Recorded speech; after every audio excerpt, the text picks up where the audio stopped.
Araw-araw po ang missile. Minsan 10 missile, minsan pinakamadami 13, 14, 15. Araw-araw po. Nakaka-trauma. Mabibingi ka sa sobrang lakas ng putok.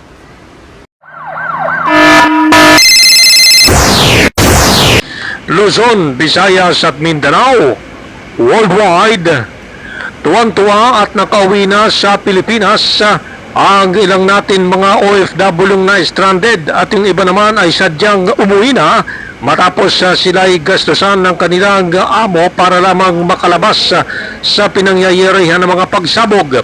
Ang kwento ay mula kay na Rosemary Tunga, isang OFW sa Riyadh, at si Cleofe naman, 15 taon nang nagtatrabaho sa Qatar.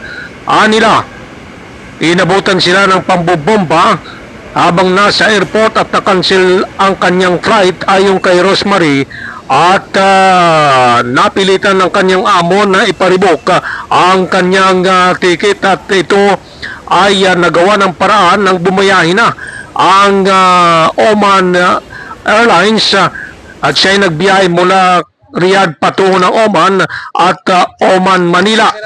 Yan ang kwento ni Rosemary Tunga na anya ay natakot siya nang siya'y nasa airport ng mga oras na yon ng unang sagwada ng pambobomba dahil ang akala niya mamamatay na siya o di kaya hindi na siya makakauwi sa Pilipinas.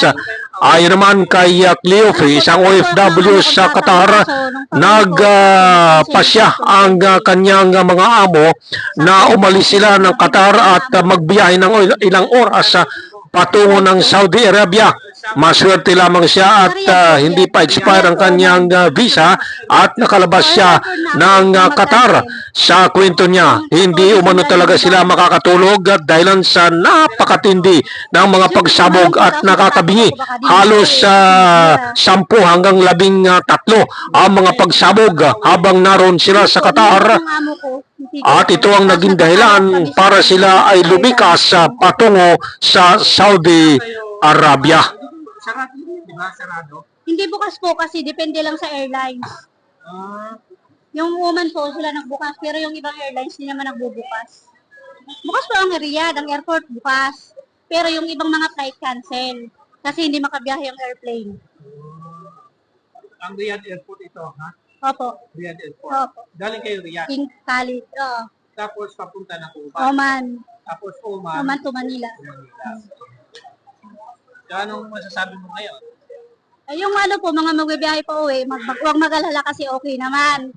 Yung safety naman ang pagbiyahe. Kaso, yung mga airlines na iba, hindi pa open. Nag-shoulder, makauwi lang. 53.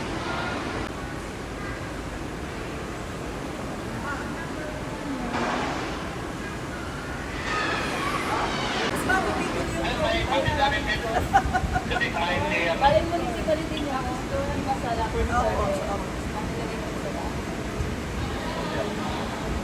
Yung biyahe niyo bago Galing ng Doha to border, mga 1.5 hour. Tapos galing ng border ng Saudi, di masala. Galing ng border ng Saudi to Riyadh, 6 hours to 7 hours. biyahe. Ilan kayo lahat? Doon sa... Sa sasakyan, kami, yung dalawa kong alaga, tapos amo ko, yung asawa niya, malilima kami. Ano, marami bang bumibiyahe kasabay kayo? Nung time na nabiyahe kami, hindi siya masyadong busy. Kasi, hindi rin maraming pumupunta na nag-exit kasi walang makuhang visa. Lalo na ang Filipino, mga Filipino. Medyo mahirap kumuha ng visa papuntang Saudi. Yung sobrang swerte ko lang kasi yung visa ko 1 year. Kaya hindi po siya expired. Kaya nakalabas ako ng Saudi. Pero doon sa Qatar, Oh. may putukan ba talaga na rin? Opo, nga sabi ko nga kanina, araw-araw ang putukan. Araw-araw po ang missile. Minsan 10 missile, minsan pinakamadami